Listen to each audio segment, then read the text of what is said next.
आपसे जवाब चाहूंगा। बख्शी साहब का तो ख्याल ये है कि अब टेक्नोक्रेट्स को आना चाहिए। मलिक साहब, ये जो पीपल्स पार्टी नून लीग और इन्होंने जो चार चार पांच पांच बारियां ली और आज जो मिल कर रहे हैं ना, तो नहीं ये नहीं नहीं नहीं नहीं नहीं, इन्होंने इनका आवाम ये को फैसला ही मायूस नहीं कर दिया। है। आप जो मर्जी सवाल पूछे बदकिस्मती उन्होंने से जवाब ही देना है। आवाम को मायूस जो कर मर्जी दिया, सवाल इसलिए पूछे इस एक ही तरह की जवाब। आवाजें उठ रही। नहीं, मुझे ऐसी बोलने बात दे यार, थोड़ी आप ना कौन है। होते हैं जबरदस्ती वाले यार। कम से कम इनकी इंसानियत तो अपने होनी चाहिए कि मेरी नहीं नहीं, बात आप आप जवाब सुने दीजिए यार, इस अपना। हम तरह तो ना ये पूछ करें। रहे हैं कि 14 साल आपने वहां पे देखिए, खैबर नहीं पख्तूनख्वा नहीं, में क्या मजाक ना कारनामे करें ना। अंजाम दिए। ये देखिए ना, आज जैसे गैर संजीदा नहीं, लोग हम तो अगर सिर्फ ये पूछ बैठेंगे रहे हैं कि लोग आपके आपको क्या सुनेंगे तो कारनामे थे क्या चौदह क्या साल में। सोचेंगे। नहीं नहीं, देखें, इस नहीं, तरह ना मैं तो करें। सिर्फ ये आप पूछ रहा मेरी हूँ कि वो बात कौन सुनें। से कारनामे हैं जो आप 14 साल जैसे में आपने नालायक अंजाम नहीं लोग जो दिए, है ना, जो आपने आगे देने हैं। देखें, लोग क्यों इस तरह की आवाज उठा रहे हैं कि आपने बिजली के ऊपर एक्स्ट्रा टैक्स और फर्दर टैक्स क्या होता है।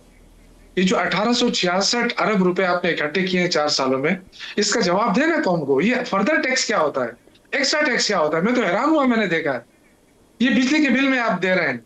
आपने तो लोगों का सत्यानाश ये कर दिया है। पीटीआई के दौर दूसरी में भी था। सर, गंदम जो है, पाकिस्तान गंदम पैदा कर रहा है, बांग्लादेश जो है वो इंपोर्ट कर रहा है। आज वहां पे आटा सस्ता, यहाँ महंगा है, तो क्यों नहीं लोग उंगलियां उठाएंगे। टाइम हम सर जब मेरे पास बात खत्म हो करते हैं गया। कि जी शौकत यूसुफजई साहब, दे, शैला रज़ा, बिलावल भुट्टो का भी एक स्टेटमेंट सुनाना चाहूँगा। जब अगर हम पाकिस्तान के अंदर एक बुनियादी मसला तय कर लें निज़ाम हुकूमत की बहस से पहले, सेंक्टिटी ऑफ वोट, अगर आप वोट जो जिसको पड़ा है उसी के डब्बे से निकले और वो काउंट भी उसी के खाते में और रिजल्ट उसी के हक में या उसके खिलाफ जो भी निकला है एक्चुअल वोट की बुनियाद पे हो, तो बहुत सारी बुराइयों का हल इसी वोट से ही हो जाता है।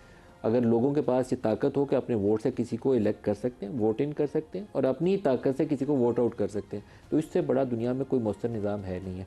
बिलावल ने आज कश्मीर में जो कहा दिखाइएगा। वोट चोरी इलेक्शन नामंजूर, वोट चोरी इलेक्शन। तूने चोरी की, तूने डाका मारा, तो फिर क्या लिख लो, गारंटी मेरा ले लो। तेरा वफाकी हुकूमत का उल्टी गिनती तब से शुरू हो जाएगा। आप ये ना समझे कि हम आपको ये करने देंगे। धांधली करो तो आपका खैर भी नहीं होगा। शैला बीबी, असूल तो यही होना चाहिए कि पहले वोट का हक जो है उसको ही तस्लीम कर लिया जाए। देखिए, जब हम बात करते हैं कि हमारी पार्टी या पॉलिटिकल पार्टी जो ट्रू है वो मुस्तकिल जद्दोजहद में, वो इसी में है, ठीक है। और मेरी पार्टी का जो मंशूर है, इस्लाम हमारा दीन के बाद सबसे पहली बात यही है कि ताकत का सरचश्मा अवाम है।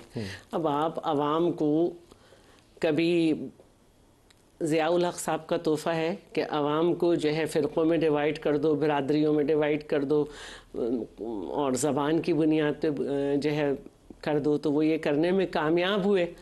तो हम तो यही चाहेंगे कि भाई जिसको भी मिलनी है हुकूमत उसको मिल जाए, लेकिन जिसके नाम पे मैं मोहर लगाऊं, मेरी मोहर उसी के नाम पे जानी चाहिए, बात में तब्दील नहीं होनी चाहिए, 90% रिज़ल्ट नहीं बना लेना चाहिए।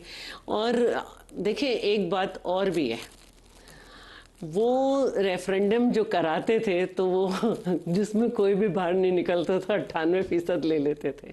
जिनको कोई भी वोट नहीं मिलता था अपने साथ में ला के उन्हें लेके चलते थे, जो जमहूरी हुकूमतों से हारते थे। और जब जमहूरियत आती थी तो इतनी फ्रेजाइल होती थी कि उसमें अपने लोग देते थे, जैसे मैंने बीबी साहिबा की हुकूमत का बताया, और फिर उसको 20 महीने के बाद गिरा देते थे। आहिस्ता आहिस्ता पॉलिटिकल पार्टीज़ जो हैं उनमें शऊर आ गया। अर्बन सिंध में लिसानी जमात की बुनियाद किसने रखी थी? आपको पता ही है। नहीं नहीं, आपने अभी तज़किरा किया, मैंने कहा लोगों की बिल्कुल, याद ज़िया दिलाने ने, के लिए। अब तो ये बात किताबों में भी आ गई कि ज़िया ने रखी। अब जो सीधी बात है वो, अच्छा, अरबन सिंधी की बात आप कर रहे हैं ना, वो कहते हैं पीर साहब पगारा अपनी किताब में लिखवाते हैं पीर साहब पगारा की कहानी, कुछ उनकी और कुछ मेरी ज़बानी राइटर ने कहा है। तो पीर साहब पगारा ने कहा कि क्योंकि ज़िया ने इलेक्शन अनाउंस कर दिए थे तो हमने रातों रात जाके इमाम मस्जिद तक को जो है ना वो टिकट्स दिए, आप कभी उस किताब को पढ़ें। तो क्या क्या नहीं किया गया इन लोगों के साथ, फिर भी ये खड़े। तो क्या ये पागल हैं कि अपने घर से जनाजे उठाएं, अपने कारकुनों को कोड़े लगवाएं, जेलें सहें। मतलब मैं जो थी, मेरा मास्टर्स बाद में हुआ है, मैं जेल में पहले थी, ठीक है। तो उसके बाद आप कहें कि ये सिस्टम नहीं चल रहा, तो जो सारे सब कुछ आए इस उन्होंने क्या दिया, ये एक आप इसको लिखें। और अच्छा, दूसरी बात ये है कि पॉलिटिकल पार्टीज का किरदार जो है ना, उस पे बात की जा सकती है, लेकिन क्या जो आपने बनाई पॉलिटिकल पार्टीज उनकी बात करें, या जो ओरिजिनल थी जिनको मार दिया गया, जिनको कोड़े लगाए गए, फिर आपने भी बनाई तो कुछ समझ आ गया, लेकिन ये फैक्ट्री रुकी ही नहीं रही है। अफनान साहब रुकी ही नहीं रही है, तो ये अफनान जब साहब तक अगर- फैक्ट्री नहीं बंद होगी ना, देखिए कायनात का एक निज़ाम है, ठीक है ना, ये ज़मीन अपने ऑर्बिट में घूम रही है, सूरज अपने ऑर्बिट में घूम रहा है, ऐसा ही है ना।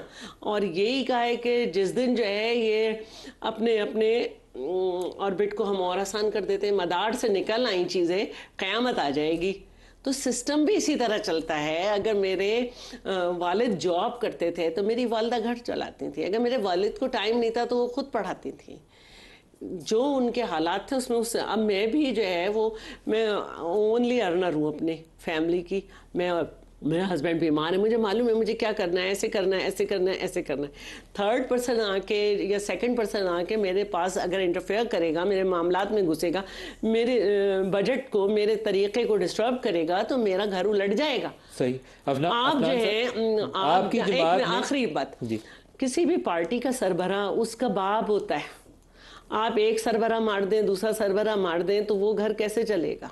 फिर आप कहते हैं कि ऐसे हो रहा है। भाई अभी आज आपके प्लेटफॉर्म से मैसेज दे रही हूँ कि पीपल्स पार्टी ही नहीं, किसी भी पॉलिटिकल पार्टी को, जो अब पॉलिटिकल हो गए हैं या नहीं हुए हैं या अपने आप को अब पॉलिटिकल कहते हैं, वैसे सिंध में हैदराबाद के बाद 18 जमातें मिलके जो है ना पीपल्स पार्टी से लड़ती हैं। अब उन 18 जमातों को जो पीपल्स पार्टी से लड़ती हैं, पीपल्स पार्टी को माइनस करें और उनसे कहें कि जाओ जाके हमें ये रिजल्ट ला के दो कि सिंध में यूनिट्स बनने चाहिए, वो हाथ जोड़ के वापस घर चली जाएंगी।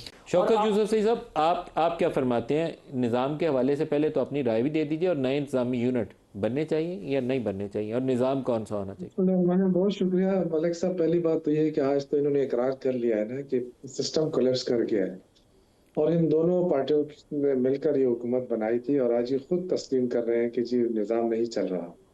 और आप तक ये इमरान खान को नहीं भूल पाए, बस जो भी है बस इमरान खान है। इससे पता चलता है कि कितने नालायक है ये हुकूमत। और ये जो धमकी दी है ना वजीर दाखिला ने, पहले तो ये बताएं कि वजीर दाखिला है किसका, शहबाज शरीफ साहब की हुकूमत का या किसी और की तर्जुमानी कर रहा है? तो अगर किसी और की तर्जुमानी कर रहा है तो फिर तो इनको इस्तीफा देना चाहिए ना, बाहर आना चाहिए। अगर नहीं कर सकते, इमरान खान को रिहा करें, बाहर आए, बैठे उनके साथ बात करें। अगर ये सिस्टम नहीं चल रहा आपसे, तो ये तो सारी जिंदगी आप यही कहेंगे जी इमरान खान नहीं। कि आज आप बैठे हैं तो क्या आप अपनी मर्जी से बैठे हैं या आप खुद आकर बैठे हैं? आपको तो लाया गया है ना, तो फिर आप क्यों दूसरे पे उंगली उठाते हैं? तो ये जो है ना ये सिस्टम, आप देखें, हम इलेक्शन की बात होते हैं जी, बलदियाती इलेक्शन करा लो, ये करा लो। इलेक्शन मसले का हल नहीं है इस वक्त। जो है ना हमारा मसला इलेक्शन नहीं है, हमारा मसला तो सियासत की बहाली है। सियासत तो बहाल ही नहीं हुई है। आज आप इतनी बड़ी पार्टी के जो है ना आप निशान नहीं दे रहे हैं, उसको इलेक्शन नहीं लड़ने दे रहे, और आप कहते हैं कि जी हम मुल्क तरक्की नहीं कर रहा है। क्या हार्ड स्टेट थ्योरी हमारे काम आ सकेगी? आई है आज तक? लोगों को मारना या जो भी है, क्या ये इससे मसले हल हुए हैं? मेरा ये ख्याल है जाती तौर पे कि अगर इस वक्त आज़ाद कश्मीर को देखें, गिलगित अपना बलूचिस्तान को देखें, खैबर पख्तूनख्वा देखें, ये तो सारे लौलान है ना। तो यहाँ तो आज़ादियाँ छीन ली गई है, किस्म की मईशत तबाह है आपकी। आप किस दुनिया में आप रह रहे हैं? आप एक फेल्ड स्टेट की तरफ बढ़ रहे हैं, और आप यहाँ जाके आपको वजीर दाखिला इकरार कर रहा है कि जी सिस्टम कोलैप्स कर गया है। अभी तक तो आपके बड़े बड़े दावे थे। इसका मतलब है कि हार्ड तो स्टेट शौकत साहब, लेकिन पार्लिमानी जमहूरी निज़ाम पाकिस्तान के लिए ठीक है या सदारती निज़ाम होना चाहिए? देखिए सर, ये मुल्क बना ही पार्लियामानी सियासत के उस नाम पे बना है, और उसी से ही चल सकता है। और वो ये होगा कि आप इलेक्शन फेयर कायदे-आज़म की सोच के मुताबिक कराएंगे। अगर आप फेयर फ्री इलेक्शन कराएंगे, अवाम पीपल्स पार्टी जीत ले, मुस्लिम लीग नून जीत ले, पीटीआई जीत ले, जो भी जीते, जो इदारे हैं उसके अंडर काम करें, तो मेरे ख्याल से कोई मसला ही नहीं होगा। लेकिन आज जो कुछ हो रहा है ना कि आप सिर्फ बलदियाती इलेक्शन कराओ, बलदियाती इलेक्शन कराओ, बलदियाती इलेक्शन ये मसले का हल नहीं है हमारे पास। हम तो पूरे देखे ना इस वक्त पूरे अवाम को क्या दे रहे हैं? ये हुकूमत अवाम को कुछ दे सकी है? कितने बड़े-बड़े दावे इन्होंने किए। आज आलमी मंडी में तेल की कीमतें कम हो रही है, यहाँ महँगी हो रही है। इसलिए कि इनके पास कोई सिस्टम नहीं है, बस पैसा कमाओ, पैसा बनाओ और अवाम को कुछ ना दो। तो इस तरह सिस्टम नहीं चलता है। यही पार्लिमानी निज़ाम ही इस मुल्क का मुकद्दर हो सकता है और पार्लिमानी सिस्टम के अलावा कोई और सिस्टम नए चल सूबे नहीं बनने सकता। चाहिए या नहीं बनने चाहिए, ये भी बता दें। सर बिल देखें, ये जो शैला साहिबा ने बात की ना, बिल्कुल बनने चाहिए, लेकिन अवाम अवाम अगर चाहे, और छोटे यूनिट तो वैसे मैं उनके हक में, मैं शुरू से कहता रहा हूँ कि छोटे यूनिट ही इस मसले का हल है, चाहे वो जहां पे भी जरूरत है। छोटे यूनिट बनेंगे तो मसले आ रहे हैं। हम क्यों बलदियाती कर रहे हैं? अगर बलदियाती निज़ाम सही मायने में हो जाए, अगर हम जिस तरह बाहर के मुल्कों के अंदर जो छोटी-छोटी रियासतें या काउंसिल काम कर रहे हैं, अगर हम ये सिस्टम भी नाफिज करें, इनको पूरा पावरफुल बनाए बल्दियात को, तब भी मसले का हल मिल सकता है। लेकिन हम, बदकिस्मती है हमारे समेत, मैं कह रहा हूँ, ये कोई, मैं अपने आप को बाहर नहीं कर रहा हूँ। हमारा पीटीआई हो या कोई और हो, बलदियाती निज़ाम को हमने मजबूत नहीं होने दिया है और उसकी बड़ी वजह जो है वो एमपीएस, एमएनएस है। हमारी किसी हम और ने ब्लैकमेल कर करते हैं ना, दिया। गवर्नमेंट को ब्लैकमेल